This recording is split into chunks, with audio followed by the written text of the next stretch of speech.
Shalom, selamat malam saudara yang dikasihi Tuhan Yesus Kristus. Selamat berjumpa dalam renungan pada malam hari ini. Kembali kita mengucap syukur karena kebaikan Tuhan. Tuhan sungguh baik dan dalam segala hal Tuhan selalu baik.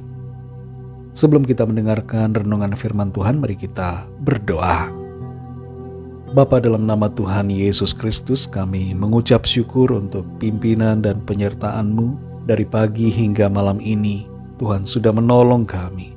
Kami dimampukan Tuhan untuk melewati semuanya. Dan saat ini kami rindu mendengarkan kebenaran firman-Mu. Urapi kami Tuhan agar kami mengerti akan kehendak-Mu dan taat melakukan firman-Mu. Dalam nama Tuhan Yesus kami berdoa. Haleluya. Amin. Saudara dikasihi Tuhan, ayat renungan kita pada saat ini terdapat dalam kitab Kejadian pasal 23 ayat 1-4. Tertulis demikian. Sarah hidup 127 tahun lamanya. Itulah umur Sarah. Kemudian matilah Sarah di Kiryat Arba, yaitu Hebron, di tanah Kanaan. Lalu Abraham datang meratapi dan menangisinya. Sesudah itu Abraham bangkit dan meninggalkan istrinya yang mati itu, lalu berkata kepada Bani Het, "Aku ini orang asing dan pendatang di antara kamu. Berikanlah kiranya kuburan milik kepadaku di tanah kamu ini, supaya kiranya aku dapat mengantarkan dan menguburkan istriku yang mati itu." Saudara dikasihi Tuhan, ada hal-hal dalam kehidupan ini yang sulit untuk kita terima, namun terjadi dalam hidup kita dan harus kita terima. Seperti misalnya kegagalan, kerugian, dan salah satunya adalah kehilangan orang yang kita kasihi. Setiap orang yang hidup di dunia ini mempunyai batasan waktu. Kita tidak akan hidup selamanya di bumi yang sudah rusak ini. Nanti ada waktunya di mana kita diberi kehidupan baru di bumi yang baru dan dalam sorga yang kekal bersama Tuhan. Tapi di bumi yang sekarang ini, umur kita punya batasan. Ada yang datang dan ada yang pergi. Ada yang lahir dan ada yang meninggal. Semua ada waktunya.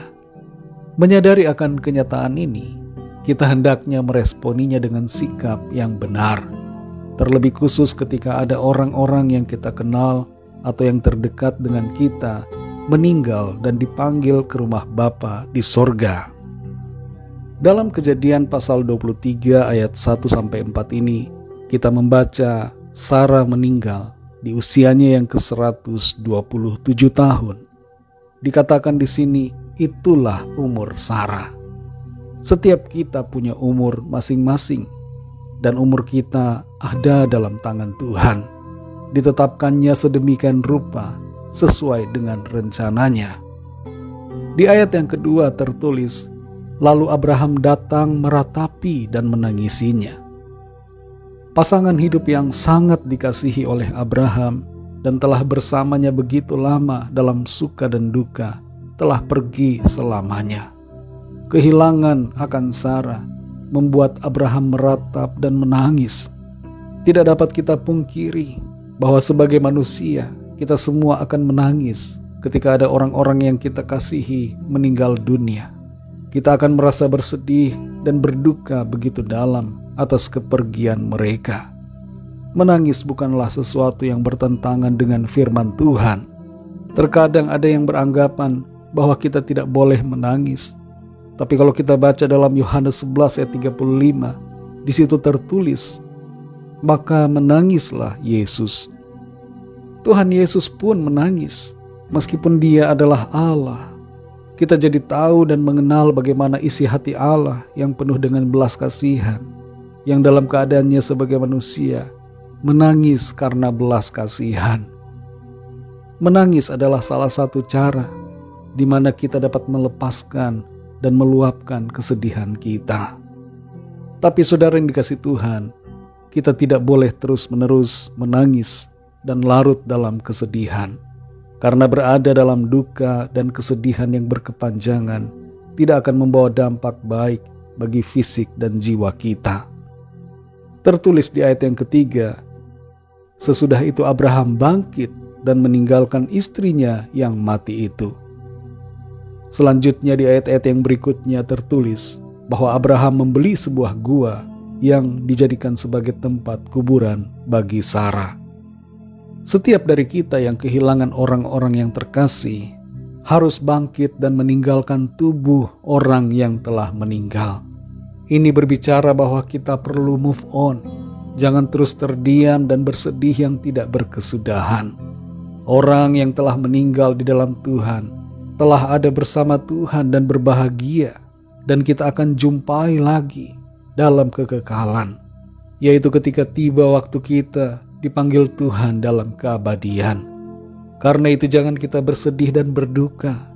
Ingatlah bahwa ada tugas yang perlu kita kerjakan dalam hidup ini, dan sadari bahwa tujuan hidup kita adalah mengerjakan tugas panggilan dari Tuhan, melakukan pekerjaan-pekerjaannya selama kita hidup di bumi ini. Saudara yang dikasihi Tuhan, kalau ada di antara kita pendengar renungan saat ini yang masih berada dalam kesedihan yang belum kunjung usai, mari bangkit. Bangkitlah saudara. Terimalah kenyataan yang sudah terjadi dan bergeraklah dalam iman, semangat dan pengharapan di dalam Tuhan. Kalau kita masih diberi nafas hidup, itu artinya kita harus melakukan kehendak dan rencana Tuhan. Jangan biarkan diri kita larut dalam duka, tapi mari sekali lagi bangkit dan bekerjalah. Layani Tuhan, lakukan perkara-perkara yang sesuai dengan panggilannya. Mari kita berdoa. Bapa, dalam nama Tuhan Yesus Kristus, kami sungguh bersyukur untuk firman-Mu yang sudah kami dengar pada saat ini. Firman-Mu yang berbicara kepada setiap kami, bahwa segala sesuatu ada waktunya. Ada waktu untuk lahir, ada waktu untuk meninggal.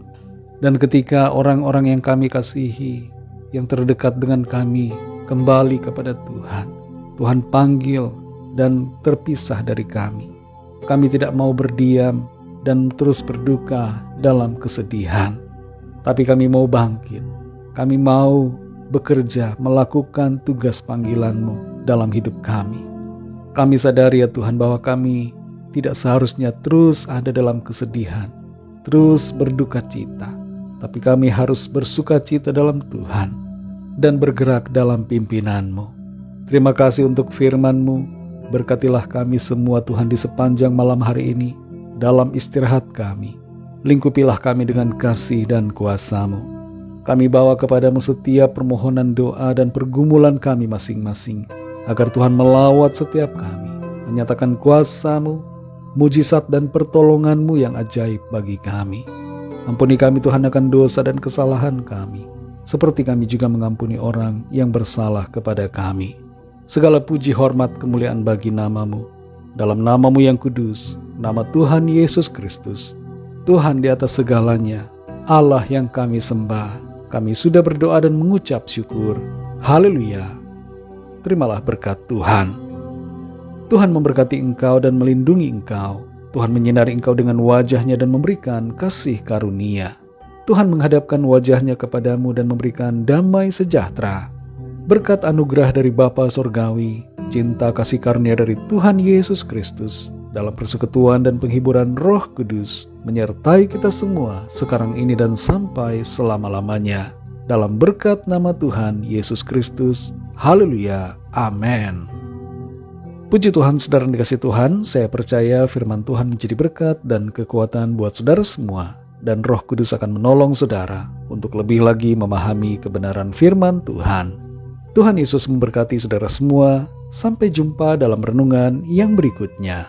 Haleluya.